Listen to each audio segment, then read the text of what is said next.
नमस्कार मित्रांनो, MX मराठी न्यूजच्या आजच्या विशेष बुलेटिनमध्ये तुम्हा सर्वांचे मनापासून स्वागत. आजचा हा व्हिडिओ केवळ एक बातमी नाही, तर देशातील 75 लाखांहून अधिक EPS 95 पेन्शनधारकांच्या अस्तित्वाचा आणि संघर्षाचा आरसा आहे. जर तुम्ही निवृत्त कर्मचारी असाल किंवा तुमच्या घरात कोणी पेन्शनधारक असेल, तर आजचा दिवस तुमच्यासाठी ऐतिहासिक ठरू शकतो. मित्रांनो, गेल्या अनेक वर्षांपासून ज्या पेन्शन वाढीची आपण वाट पाहत होतो, ज्यासाठी कॅप्टन अशोक राऊत यांनी रक्ताचे पाणी केले, त्या लढ्याला आता मोठे यश मिळताना दिसत आहे. एप्रिल 2026 मध्ये पेन्शनधारकांसाठी केंद्र सरकारकडून एक मॅजिक नंबर जाहीर होण्याची दाट शक्यता निर्माण झाली आहे. आजच्या या सविस्तर व्हिडिओमध्ये आपण पाहणार आहोत की कॅप्टन अशोक राऊत यांनी सरकारला कशा प्रकारे नमवले आहे, 7,500 रुपये पेन्शनची मागणी आता कोणत्या टप्प्यावर आहे आणि एप्रिल महिन्यात नेमकी कोणती खुशखबरी तुम्हाला मिळणार आहे. व्हिडिओ लांब बसला तरी तो शेवटपर्यंत पहा, कारण अर्धवट माहिती नेहमीच घातक असते. चॅनलवर पहिल्यांदाच आला असाल तर सबस्क्राईब करा आणि या संघर्षाला पाठिंबा देण्यासाठी व्हिडिओला आत्ताच लाईक करा. पेन्शनधारकांची सद्यस्थिती. 1,000 रुपयांची क्रूर चेष्टा. आजच्या काळात जेव्हा गॅस सिलेंडर 1,200 रुपयांच्या पार गेला आहे, तेव्हा एका निवृत्त कर्मचाऱ्याला महिनाभरासाठी फक्त 1,000 रुपये पेन्शन देणे ही त्या कर्मचाऱ्याची क्रूर चेष्टा नाही का? ज्या कर्मचाऱ्याने आपली उभ्या आयुष्याची 30-35 वर्षे देशाच्या औद्योगिक आणि आर्थिक विकासासाठी दिली, त्या वृद्धापकाळात त्याला केवळ 1,000 रुपयांवर जगण्यास भाग पाडले जात आहे. आजची महागाई पाहता दिवसाला 33 रुपये पेन्शन मिळते. 33 रुपयांत आज 1 लिटर दूधही येत नाही. मग घर खर्च, वीज बिल, पाणी बिल आणि सर्वात महत्त्वाचे म्हणजे औषधांचा खर्च कसा भागवायचा? याच विवंचनेत आज हजारो पेन्शनधारक दरमहा मृत्यूला कवटाळत आहेत. हीच ती परिस्थिती आहे ज्याने कॅप्टन अशोक राऊत यांच्यासारख्या नेतृत्वाला जन्म दिला. कॅप्टन अशोक राऊत. जेव्हा कोणीही पेन्शनधारकांकडे लक्ष द्यायला तयार नव्हते, तेव्हा कॅप्टन अशोक राऊत यांनी राष्ट्रीय संघर्ष समितीच्या माध्यमातून हा लढा उभा केला. त्यांनी केवळ कागदी घोडे नाचवले नाहीत, तर दिल्लीच्या रामलीला मैदानापासून ते बुलढाण्यातील उपोषणापर्यंत प्रत्येक ठिकाणी स्वतःला झोकून दिले. कॅप्टन अशोक राऊत यांचे म्हणणे स्पष्ट आहे. आम्ही सरकारकडे भीक मागत नाही आहोत, आम्ही आमच्या हक्काचे पैसे मागत आहोत, जे आम्ही आमच्या नोकरीच्या काळात EPFO मध्ये जमा केले आहेत. यांच्या या आक्रमक पवित्र्यामुळेच आज केंद्र सरकारला नमते घ्यावे लागले आहे. अशोक राऊत यांनी सातत्याने पंतप्रधान कार्यालय, PMO, अर्थ मंत्रालय आणि श्रम मंत्रालयाशी संपर्क साधून पेन्शनधारकांची बाजू भक्कमपणे मांडली आहे. तुमच्या मनात प्रश्न असेल की एप्रिल महिनाच का? तर मित्रांनो, गेल्या काही महिन्यांपासून सुरू असलेल्या वाटाघाटी आता अंतिम टप्प्यात आल्या आहेत. कॅप्टन अशोक राऊत यांनी नुकत्याच दिलेल्या एका मुलाखतीत आणि प्रसिद्धी पत्रकात असे सूचित केले आहे की सरकार आता बजेटमधील तरतुदींनंतर पेन्शन वाढीच्या प्रस्तावावर अधिकृत शिक्कामोर्तब करण्याच्या तयारीत आहे. एप्रिल हा नवीन आर्थिक वर्षाचा महिना असतो. EPFO कडून दिल्या जाणाऱ्या पेन्शनची पुनर्रचना याच काळात होण्याचे संकेत मिळाले आहेत.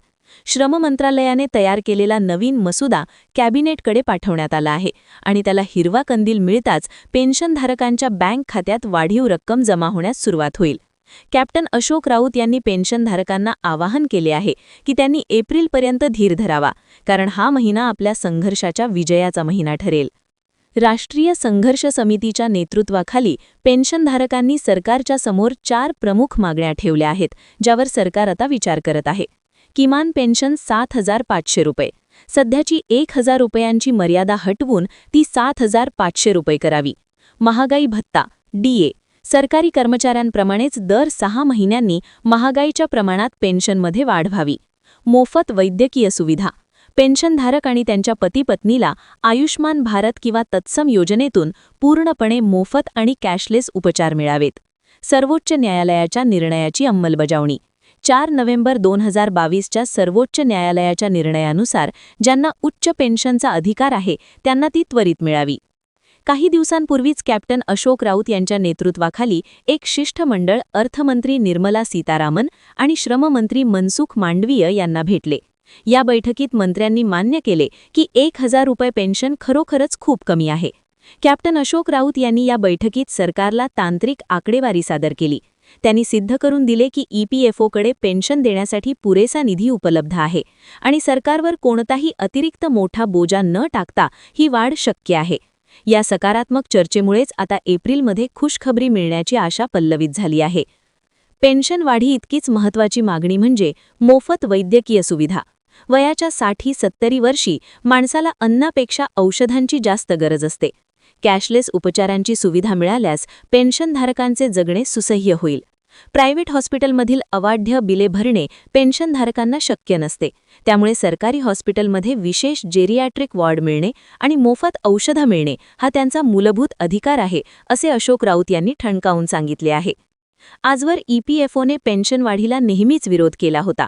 त्यांचे म्हणणे होते की पेन्शन फंडमध्ये पैसा नाही, परंतु कॅप्टन अशोक राऊत यांनी हा दावा खोडून काढला.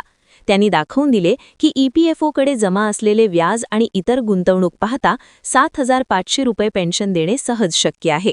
आता EPFOच्या पुढील बोर्ड ऑफ ट्रस्टीजच्या बैठकीत यावर सकारात्मक निर्णय घेतला जाणार आहे. जेव्हा 7.5 लाख पेन्शनधारकांच्या हाती 7,500 रुपये येतील, तेव्हा त्याचा फायदा केवळ त्यांनाच नाही तर देशाच्या अर्थव्यवस्थेलाही होईल.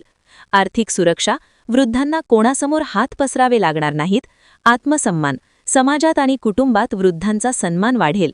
बाजारपेठेत पैसा, पेन्शनधारक हा पैसा खर्च करतील, ज्यामुळे स्थानिक बाजारपेठेला चालना मिळेल.